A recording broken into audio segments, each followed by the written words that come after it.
Hi, my name is Cherry Gillings. I am a counselor, therapist, coach, and I am also a creative, really. And how I express my creativity is usually in words and as best I can in my therapeutic work with people as well.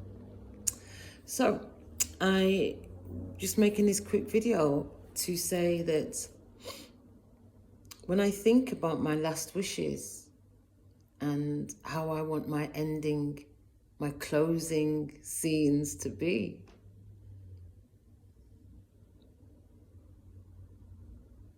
I remember that I'm 50 now, closer to that time than I am to the day of my birth, potentially. And I would like my funeral service to be brief and joyful, like just the most joy. If there is a stunning comedian at the time, I would have the audio or the video played at the funeral so that people laugh. I really just want that joy, the sound of joy, to be what ushers me forward towards the light. I intend to be recreated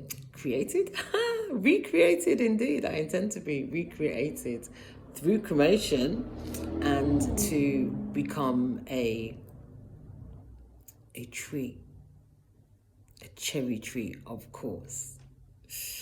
I want to be dressed in the most colorful kaftan because I love to wear them in life and they're most comfortable and I feel kind of floaty and like a princess or like a queen when I'm wearing them. So of course, when it's time to go, I want to go that way too.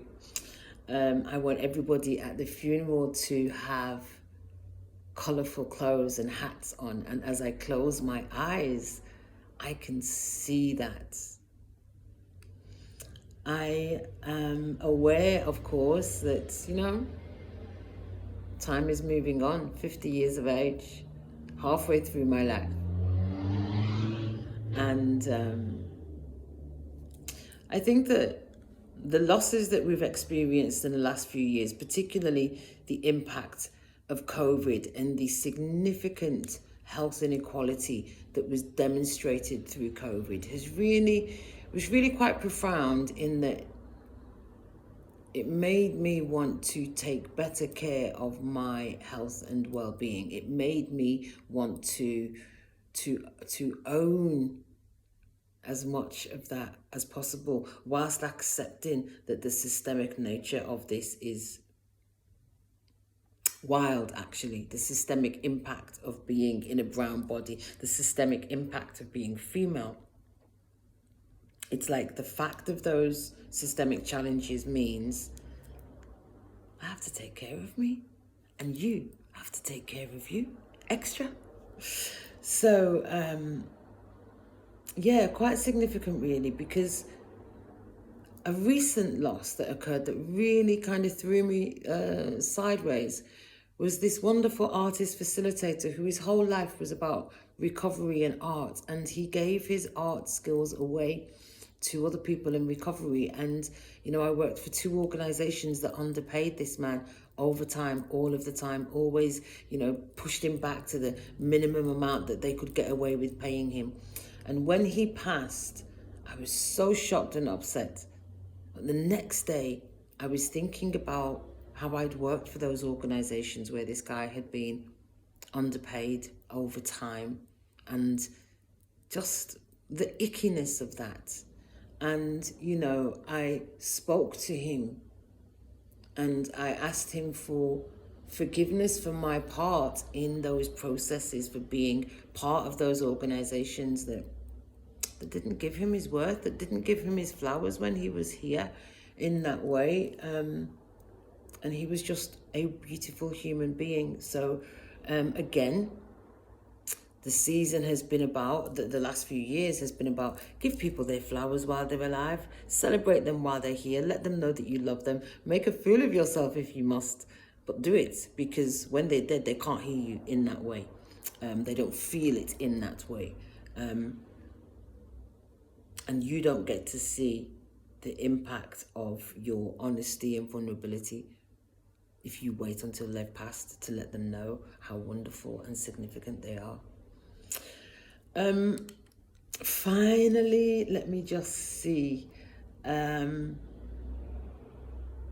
you know what's really important for me is to have a simple, low cost, really colorful celebration. That's what I want when I've gone, you know. And actually, I don't want none of those funeral flowers. None of those funeral flowers at my funeral. Don't want them. I want real flowers, like bouquets of beautiful flowers, like sunflowers and lilies and roses, you know, sunflowers, bright, colorful flowers, like things that represent me. And I love that because I feel like sunflowers do represent me, because look, my heart is towards the sun. It's like my life is towards the light. My being is towards the light. My being is towards the connection. And if the sun's not out, you know what? I'm moving to the light within. I'm moving to the light outside. It's like, oh, I really do think that I've got a resonance with sunflowers, but it's another story. And then music. So there's a beautiful version of How Deep Is Your Love by PJ Morton and Yaba, which I would love to be played at my funeral. I would also like at the service for people to hear the song Know That You Are Loved by Cleo Sol, because she says, know that you are loved even if you can't love yourself. And you know, that song speaks to me and my journey. And, you know, it's why I want to keep doing the work that I do, because our natural way of learning to love ourselves is by being loved first. So, yeah, so all those people that say self-love comes first and then people love, it don't work that way. Look at a child. Don't work that way. People learn. We learn as human beings. We learn as a species by experience. So, sometimes we have to begin to treat ourselves as significant and worthy when the world hasn't done that. But it is so much better, so much easier when you can experience connection and support and kindness. To know that you're loved even if you can't love yourself, even if you can't love yourself. And then, of course, the last song would be One Love, because I think it speaks to the fact of oneness, the fact of connection, the fact that everything and everybody is made of the same stuff. And also because mischievously, I have always called this song the nanny song to my grandson, and, you know, changed a little bit in the middle to say, yeah, the nanny song. And so I would like that to be played too, because it is indeed nanny song. Thank you for listening.